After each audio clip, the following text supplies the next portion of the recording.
Well, good evening, everyone, or good afternoon, depending on where you are. I'm Jessica Friels, and I am a board member at the Eugene O'Neill Foundation. And tonight we have a very special talk for you. We have two incredibly talented and very lovely guests, professor from Babson College and our dramaturg on the Hairy Ape, Miss Beth Wynstra.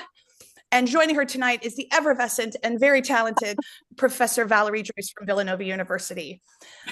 If you have any questions at all, please feel free to enter them into the chat and we will get to them as we go. And we hope you have a wonderful time and that you come see the Hairy Ape because it's going to be fabulous. Beth, take it away. Thank you, Jessica. Hi, everyone. Yes, I am Beth Wynstra, and I am so thrilled to be here tonight with my friend and colleague, Valerie Joyce. When Valerie and I were asked by the foundation to lead this discussion and to think about the resonance and significance of the Hairy Ape even today, we thought that we would approach this topic through our roles as educators. We are both very proud teachers, and I think Valerie would agree that we're, as instructors, consistently called upon to explain and articulate the relevance and significance of the theatrical works we teach. And we are often faced with a sea of 19 to 25-year-old faces, and that can be a very tough audience. So we always are thinking about the significance and the real world applications and connections for the plays that we study. So as Jessica mentioned, I teach at Babson College in Massachusetts, which is a school really focused on business and entrepreneurship. I teach mainly undergraduate students. I teach a number of dramatic literature and theater history courses. Some of the courses that I have designed focus on the American dream and the immigrant experience. So O'Neill's plays are certainly a mainstay in a lot of those courses. But before I turn it to Valerie, I will say that lately, The Hairy Ape is the play of O'Neill's that I teach the most. It is a staple in an Intro to Humanities course that is a requirement at Babson for first-year students. So a lot of my first-year students get that early exposure to O'Neill through The Hairy Ape. I'm going to embarrass Valerie when I say that I met her for the very first time in Greece this summer at the Eugene O'Neill Society International Conference, and I feel like I've known her forever. She has become a very good friend, and I was just so dazzled by her presentation that we're going to get a small taste of in a little bit. But Valerie, can you introduce yourself, please? Hard to follow that. I will throw it back to you, Beth, and say though that you did such a brilliant job organizing that conference that it was just really a joy to attend, and I learned so much from so many colleagues around the world. So that was a really exciting time to meet you as well. So I'm Valerie Joyce. I am the chair of theater and studio art at Villanova University in Pennsylvania, and I work mainly with graduate students because our department doesn't actually have an undergraduate major. We have an MA program that's, mid-sized, I would say. And I teach one of the core courses that they take in their first year. And I will say that the one that I teach the most is Long Day's Journey into Night, which is what I talked about in Greece. And so, but I have been, we'll talk about this later, but I have been an artist in residence out at Tao House and have a great love of O'Neill's work. So I'm excited to be here to talk about this tonight. Yes. And I will say that Valerie and I get to travel the world again together in October. We will both be at the Eugene O'Neill Festival in New Ross. So that'll be another wonderful experience. So Valerie, like I mentioned, my first time really getting to hear your work and hearing you speak was in Greece. And I was just so blown away by your insights about teaching O'Neill and the kinds of strategies and methods and ways that you get into his plays in the classroom. So I hope that you could share some of those things with us. I'd be delighted to. I literally just came out of my script analysis course, so it's all warmed fresh up, in my Valerie. Yeah. Yeah, so script analysis is one of the courses that we think undergirds all of our work in the master's program, because our program isn't focused entirely on any one aspect of theater. So it serves the actors for sure, but it also serves directors, it serves playwrights, it serves designers. And the script analysis course is meant to give them a toolkit, basically, that they can apply to most plays. What's interesting about the Hairy Ape, that I'll come back to later, is that it really doesn't follow all the rules at all. So it's complex and interesting. But I'll start with the toolkit that we begin with in script analysis each year. We really try to talk about reading from the inside out first, so not applying an idea. I'm sure that Eric's ideas about the play are going to be brilliant and exciting to watch, both here and in Ireland. Mm-hmm. But to begin, as a director or as a designer or as an actor, you really need to understand what is on the page first. Mm-hmm. So we try to keep their temptation to apply or have assumptions really at a minimum, and do that by doing different aspects of each play. So the first thing that we do is a timeline. And we do the timeline, essentially we take the dialogue that is in the play itself, that is about anything that happened before the play. Mm-hmm. So for example, I guess in Long Day's Journey, we were just speaking about this before we started. When Mary talks about having been in training as a nun, and then she met James and then Tyrone, and then, they were happy for a time. That's not happening within the play, like the action of the play. That's a reference to what happened before. Mm-hmm. So once my students learn to pick out those things that have happened before, we put them in a timeline and we talk about why the playwright is including these pieces of information, because they can include any information from anything. So for example, tonight we were doing Streetcar Named Desire, Williams' Streetcar Named Desire. And they went all the way back to the Huguenots arriving from before Belle Reve was ever founded, and the Polish immigrants coming in the 1880s. And that seems random and one comment in the play, but it in fact undergirds the entire conflict within the play about the class structure and about the battle over whose legacy will win in the end, essentially. And so while we see Stella become pregnant and she spends time over the course of the play and then has the baby, the fight really is about who will possess this child and whose legacy will be pushed forward. So anyway, that's timeline. So we look for those things. We then also look at the immediate given circumstances to see what the playwright has included in the play in order to give us information. This, for me, with Harry, I don't know, do you want to talk about Harry? Is it go into Harry Ape?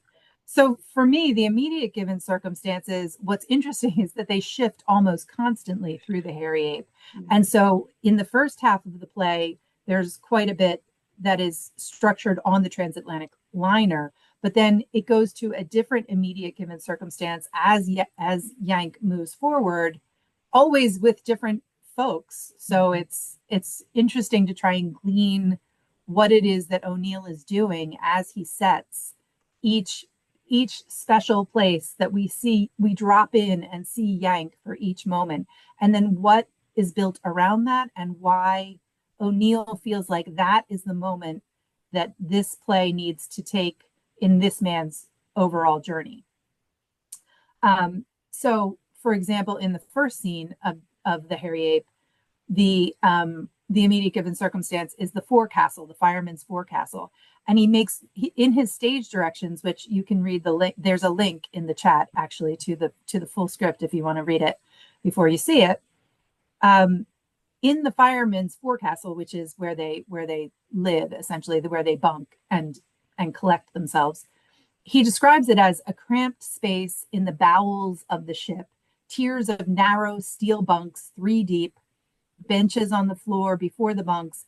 And then he makes a very specific reference to the beams that cross above them in the bowel of the ship. And he talks about white beams cross each other like the steel framework of a cage. The ceiling crushes down these crowded men who are imprisoned by white steel. So what I would do in the classroom is I would talk with the students about what is O'Neill crafting in this moment? Why does he need this moment to tell this story and to set this story in motion so that we can see the arc of this particular character?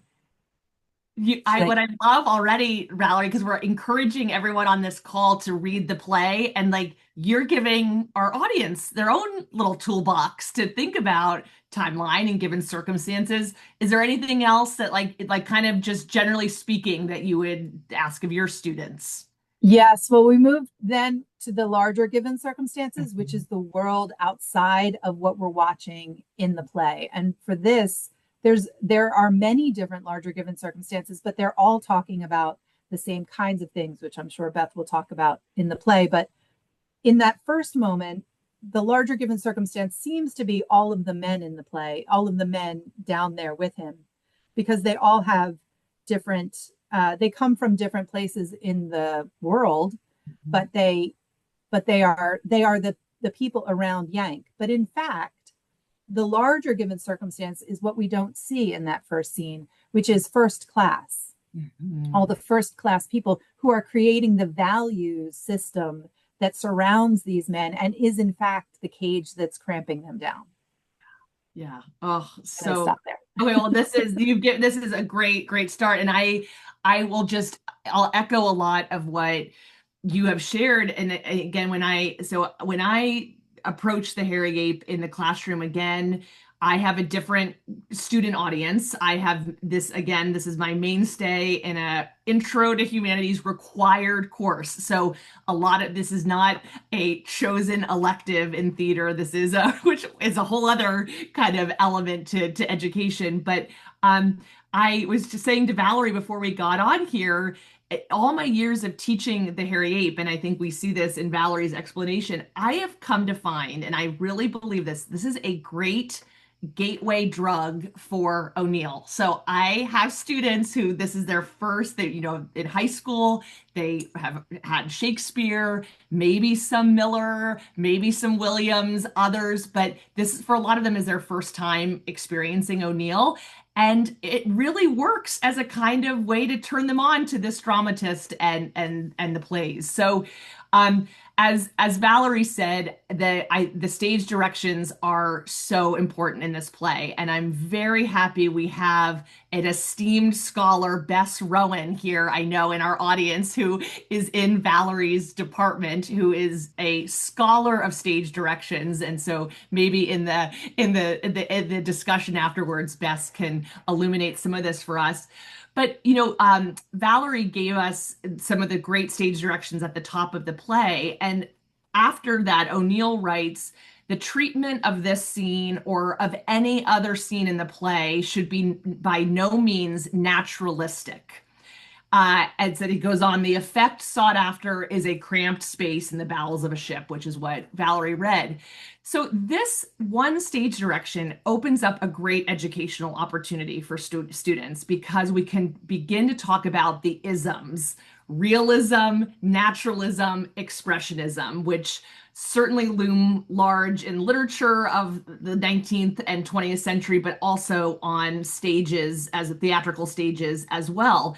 And what's wonderful about the Hairy Ape is that we do get kind of flashes that, oh, this seems realistic or this seems like realism, but no, it is a play that is leaning heavily into the expressionistic realm, which is, of course, a movement dedicated to kind of getting to the truth of experience, even if that seems nightmarish or not at all realistic. And this is a great discussion point for undergrad students because a lot of the media that they consume is largely expressionistic. And if I have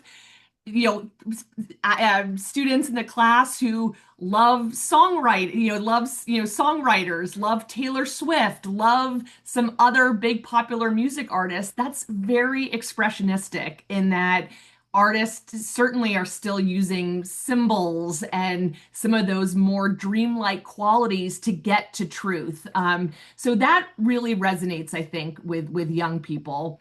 I will also say, and this is to Valerie's point, I love these stage directions because they force our students to use their imagination. So I love just kind of stopping with those opening stage directions and having them imagine they were a scenic designer, they are a director, they are an actor. How do you work in a space like that? And I will say there is part of that stage direction is many bottles are passed from hand to hand.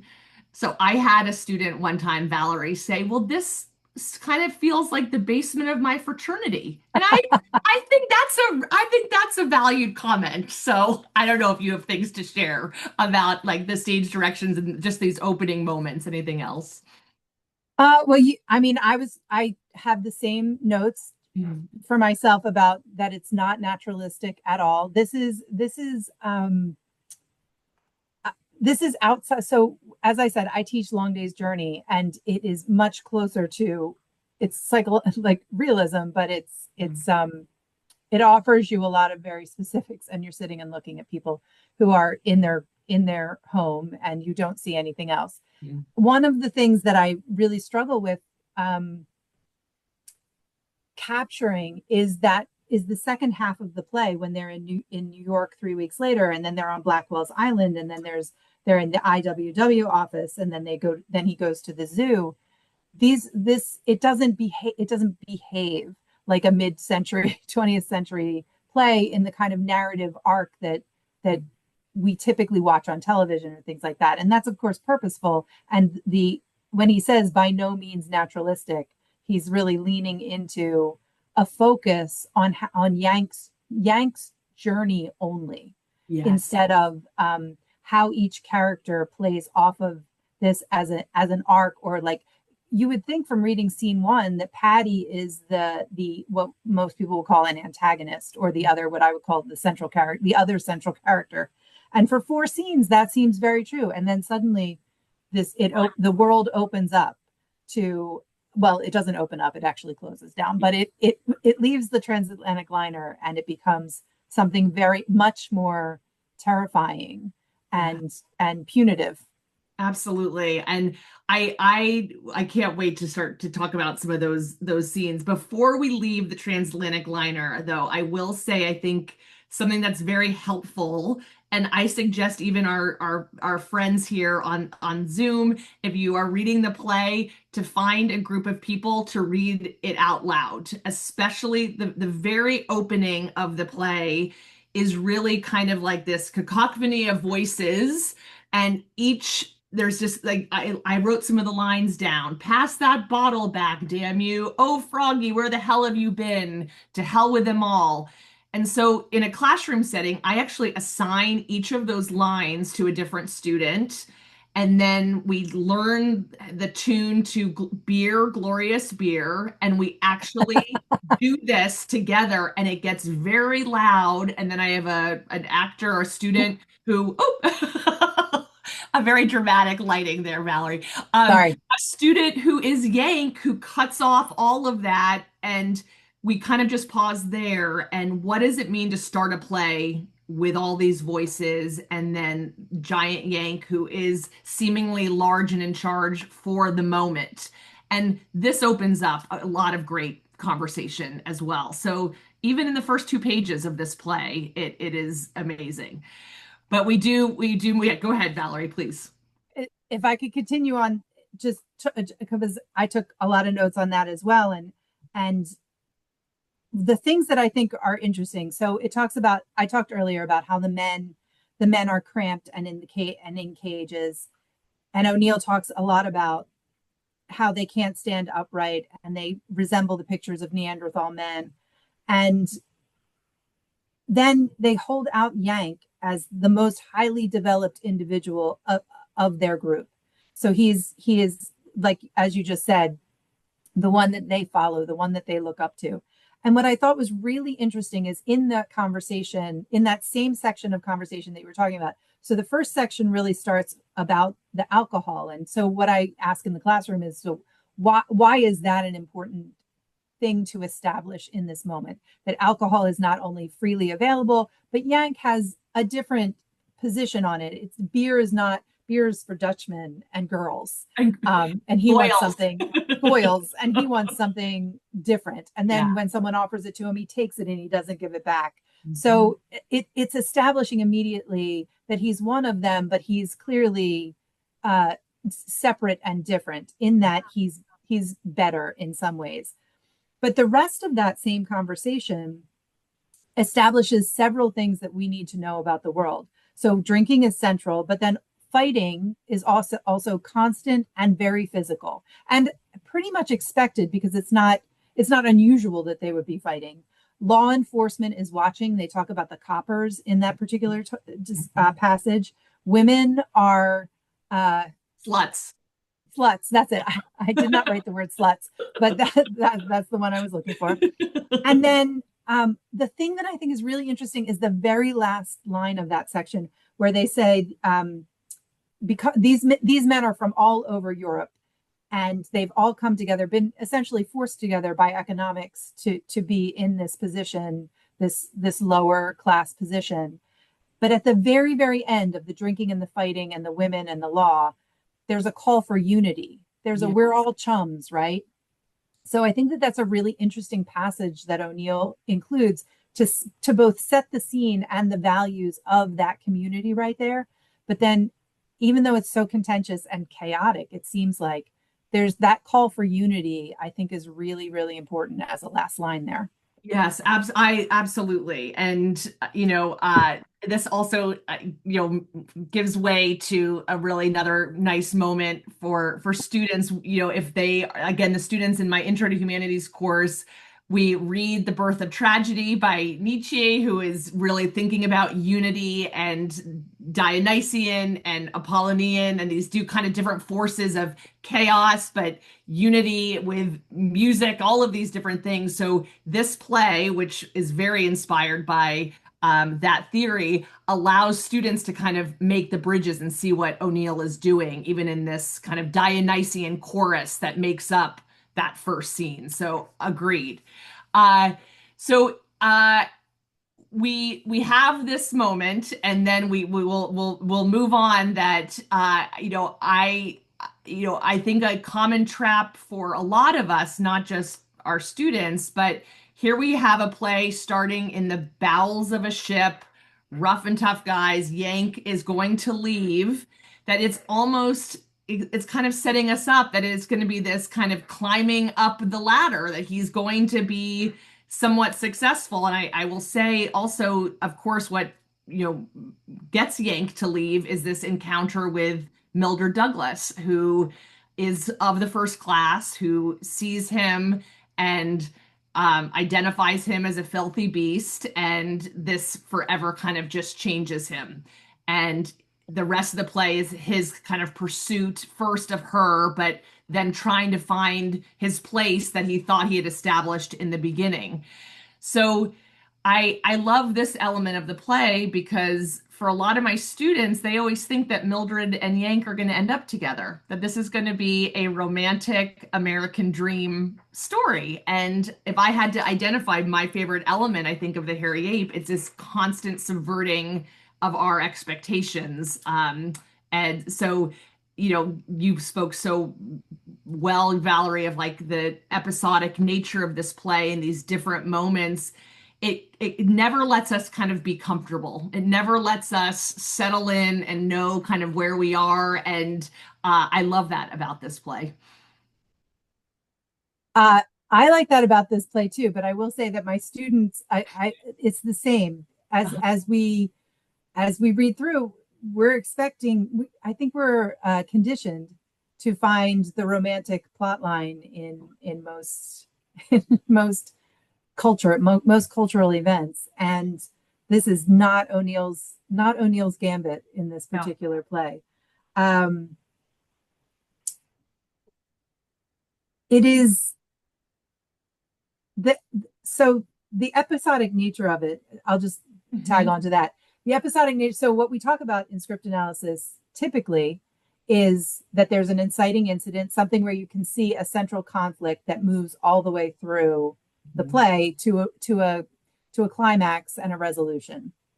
And certainly Yank has that. Certainly Yank, there's an inciting incident, and then there's a climax where the gorilla attacks him and crushes him. But there is no consistent obstacle or person who is creating moments of conflict with Yank. It's so internal, and it comes out of that first scene where he does, as you said, where he is set up and believes and understands himself as the king of that particular forecastle. Yes. And watching scenes 5, 6, 7, and 8 as he encounters, whether it's economic or whether it's with the law, it's all of those things that we just talked about being set up in those first moments. He encounters each one of them as the decline of his own self-understanding happens. And then, of course, I don't want to spoil it for those of you that haven't seen it yet, but scene 8 is a tragedy that is not caused by an obstacle with another person that he's met within the play. No, so Patty, who you meet in the first scene, disappears, which is unusual for our kind of cult, like anything you watch on television. Typically, it's not. Typically, there's a thread that follows all the way through. Yes, absolutely. So I just totally agree, Valerie. And I think what I find teaching this play to students who are entering a new university for the first time, this actually, with the theme of this whole festival, of course, is belonging, which is such a dominant theme in the play. Yank talks about wanting to belong, not finding a place to belong, throughout. And I will say, like, for my students, this really resonates. They understand what it's like to maybe feel secure in their hometowns and their high schools, knowing what they know, knowing their place, and then suddenly coming to this new environment full of expectations, there's a great scene in the Hairy Ape. What is that scene? What is the IWW scene? I forget which. Seven. But that Yank has these set ideas of what that group of people are going to be like, that he's going to fit in because they like violence and they're not afraid to, be tough and aggressive if need be. And those expectations are completely not met in that scene. And in fact, it's very much the opposite. So this play, for the particular group that I work with, really can hit home in a lot of different ways. And as we follow Yank's journey. So I thought I would add that. I'm going to shout out Eric's note in the chat here, because that's 100% right. And he's not on stage. Patty is no longer on stage at the end, but you are correct. He plays a role in Yank's imagination at the end of the play. Eric writes, Yank reflects on seeing the sunrise and how pretty it is, and how Patty had the quote right dope. And that's from the director, of course. So thank you, Eric. Thank you. But I think that Eric's point here even further supports your argument, Valerie, that this is a play from Yank's perspective. So again, even that line, Patty is in his head. So it would make sense that we don't actually have to have the character. It is because it's all through Yank's perspective. And I encourage our readers of the play, and certainly we hope you all go see Eric's brilliant production. But as you're watching the moments in the play that really are so much from Yank's perspective of things, I think is an important thing to track throughout. Valerie, I'm going to ask you a question because this is always, this is always a great point of discussion in my courses, but and then even with O'Neill scholars, the subtitle of this play, right? So Yes. the subtitle of the play, it's The Hairy Ape, a comedy of ancient and modern times. And I love, this is I can catch students who, have not gone through the title page and are just going right to the dialogue, that some of them have missed that. And so we get this ending, which I guess we won't say too much about, but it is I think at first glance anything but comedic. It seems bleak. So I'm just curious because I imagine in script analysis you do have to talk about issues of comedy and tragedy. And so how would you deal with this? I'm going to shout you out because in your dramaturgical guide, there is a really lovely how can the Hairy Ape be considered comedy section, which I have to say was really insightful and helpful. So I feel like you'd be better talking about this. But I did just say this tonight in class, actually, and it typically actually does talk about the structure. Yeah. And I'm gonna go out on a limb and say, in a typical Aristotelian structure where I'm going to use a musical phrase that say boy meets girl, boy loses girl, boy gets girl back. Mm-hmm. You determine comedy or tragedy by if the boy gets girl back or not, right? Totally. So there's a moment you're introduced to that idea. You say like, oh, maybe this will happen. Oh, what a hard thing that got in the way of that. And yay is the in the Roman terms, like there's a marriage, yeah. Right? And then or there's a funeral if it's a tragedy. And I will say that I do find this, I find it ironic, that title, that subtitle of A Comedy of Ancient and Modern Life. And I do think it's satirical, but often satire comes in the form of an episodic drama. Yes. So one of the things that is happening is that O'Neill's very, very good at writing an Aristotelian arc, at creating something that's really compelling, having us watch how it works out, and then having a resolution to it. And while there is an inciting incident and a resolution, he does not provide us with that coherent, consistent struggle and conflict all the way through with the same people. So if I was going to go out on a limb and say, how is this a comedy? I actually do think it's in the second half of the play, that part that I struggle with a bit, when we go to Fifth Avenue and then we go to the prison and then we go, I think he breaks up that narrative arc in a way to make us sit back and focus not on the tragedy that's happening, but in the satire of how this person is going to all the different places. Yes. and being faced with the same thing. So I do think it's satirical. I don't think it's ha ha comedy, but right. I do think that's what that title means. That is so helpful, Valerie, and thank you. Well, no, and I think that, and I'm just thinking too, like, yes, in each of those episodes, that just those little bits and that focus you can really unearth some of the satire in a way that you can't if you are thinking about the long arc that isn't there in this play. If you're really concerned if he's going to get together with Mildred, you're not That's right. and ready to accept the kind of social consequences that are happening, that are surrounding this man that he has no agency within. Yes, absolutely. And I would say that, like, if I think about the New York moment, someone being very clueless, the country mouse in the city kind of thing. I mean, we see roots of this even in our comedy today, right? So even like kind of that premise feels somewhat like sitcom like to me. I mean, O'Neill handles it very differently, but I can see that he's playing with traces of comedy from long ago, which again you can read in the study guide. So we are quickly running out of time. Time flies when we're having fun, Valerie. So I do want to just turn to your experiences at O'Neill's home, and I hope that you can talk a little bit about your experience as an artist in residence at Tao House, the project that you worked on, maybe where it stands today, and just what it was like to work and be at Tao House.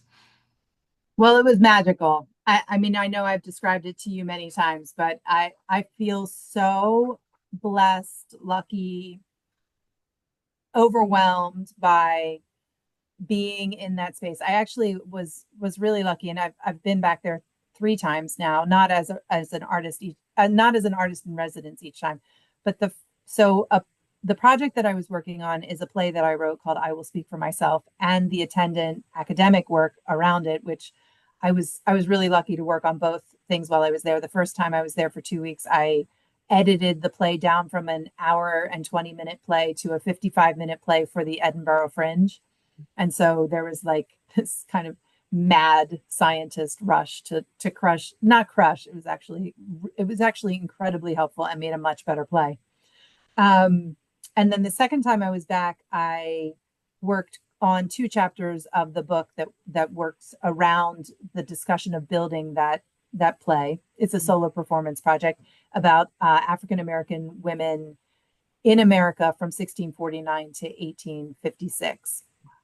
And the woman who plays the central character, the woman who is the central actor plays 16 different characters from that time period, all from primary documents or from evidence that surrounds a person whose like outline is left in history, but the actual historical documents are not there to document that person, which is something that happens across time in many different cultures. But this play particularly, I Will Speak for Myself, is that project that I was working on. So we took that project to Edinburgh. We've shown it in New York at 59 East 59, sorry.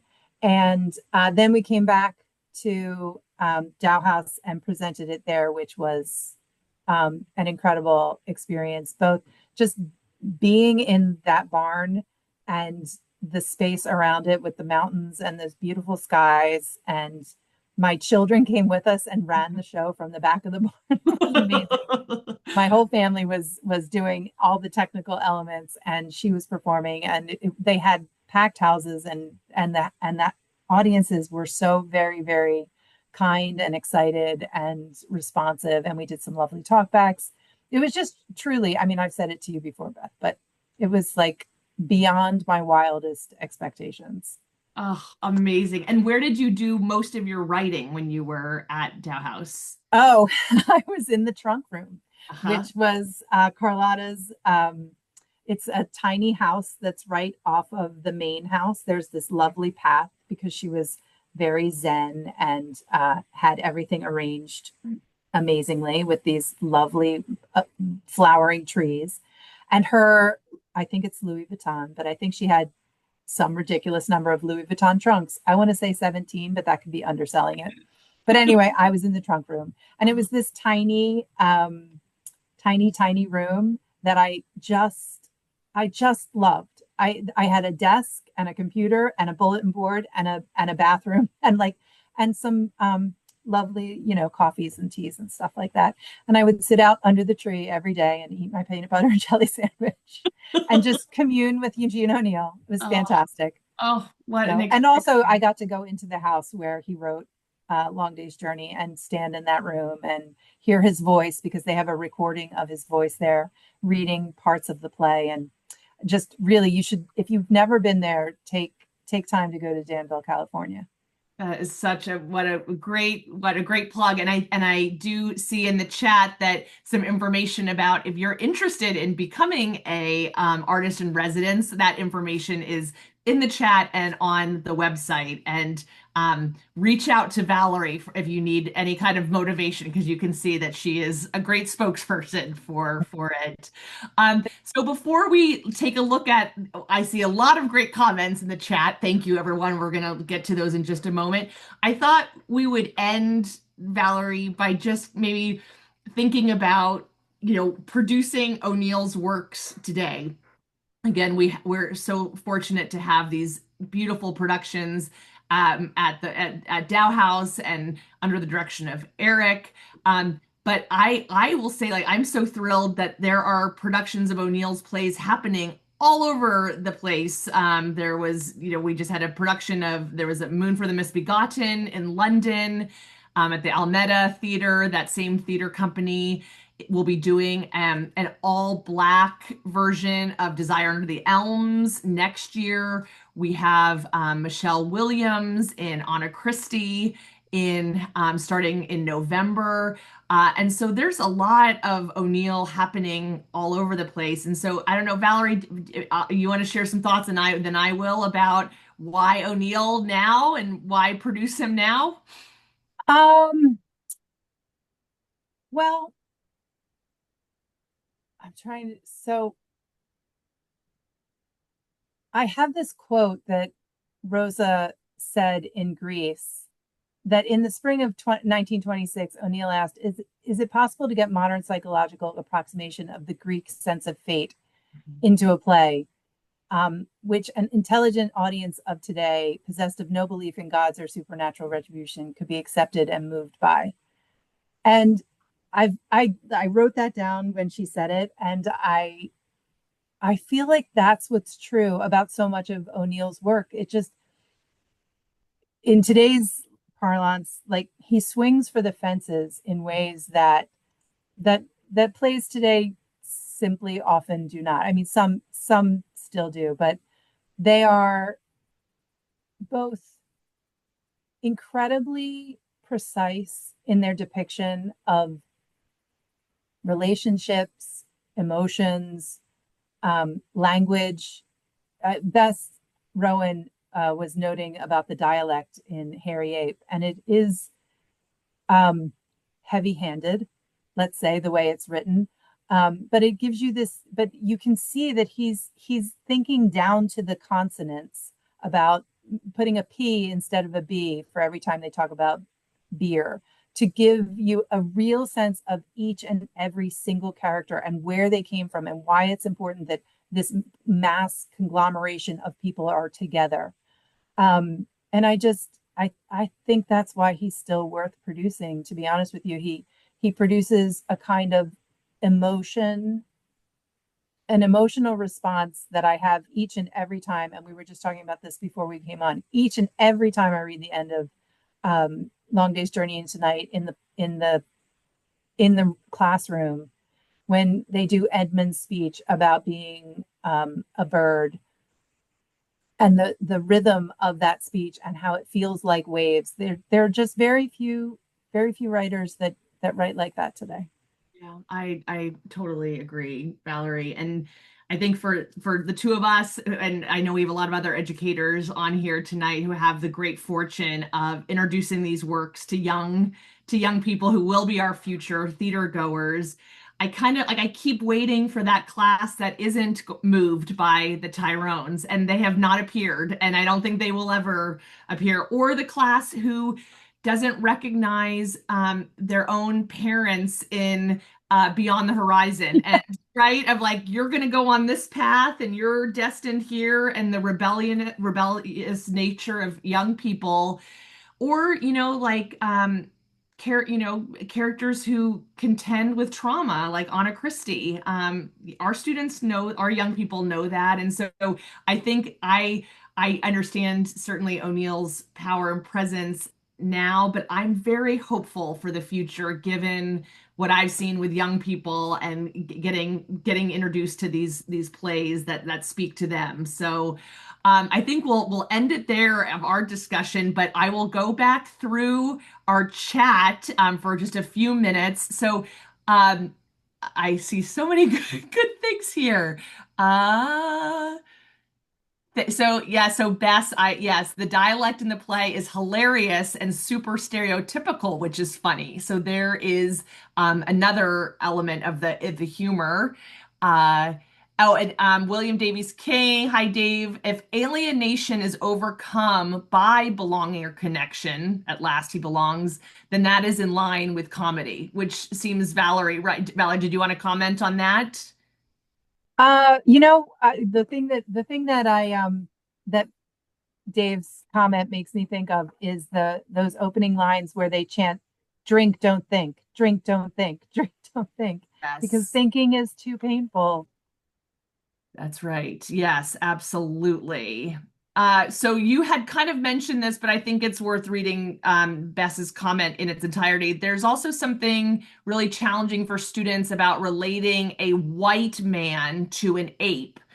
And it's a good opportunity to talk about the way the Irish were racialized at the time. Excellent point. I'm wondering if Valerie can speak to how those values might play into an interpretation of this play. Wow, and you're her chair at Yeah, Villanova. I don't know. She's tough asking That's a you lot that. for 8:45 at night, but Anything you want to say, Valerie? I think that that's astute of Beth to point out. And of course, O'Neill is always writing from the position um, of an Irish background that knows it is, if not maybe not even part of the lower class at times. Mm-hmm. But it's a great point that that I think students of today would really see very clearly um, the problematic nature of associating a white man to an ape. Absolutely. This might be a good place to make our final, because I think I get this I know a lot of us get this question. This is from Tim, who said, I was chatting with someone yesterday who brought a friend to Eric's production 15 years ago and commented at intermission, quote, "This play is so depressing. Where do you and your students find optimism in the play?" So I think I'll open that, like I won't just use the hairy ape, but I think a lot of us especially hear that oh, how do you read all these O'Neill plays and study them, that they're so depressing. I would say that my own thought, and if we're talking about like in a classroom, I think it is, I say this a lot, it's so important to first and foremost, I think, point out the lightness and the comedy. And I think, Valerie, you've talked about this, like in Long Day's Journey into Night, which yes, this tragedy, this giant tragedy, but there are so many moments of comedy and of laughter that have to be attended to as readers, as actors, as artists, in order to have that payoff at the end. So I think that is a really important element to point out to students, Tim, and that's just one thing that's coming to mind. Valerie, do you want to share anything? I would say I would similarly draw this across O'Neill, but I think that the thing that I appreciate and that maybe brings me joy rather than lightness within the text itself, but I think what even in the sadness of Long Day's Journey into Night, O'Neill loved his characters. Mhm. O'Neill writes with such passion and commitment to whatever it is they're committed to. So Yank, is driven in a way that is inspiring, is compelling to make you want to follow this person, even though it's hard all the way around.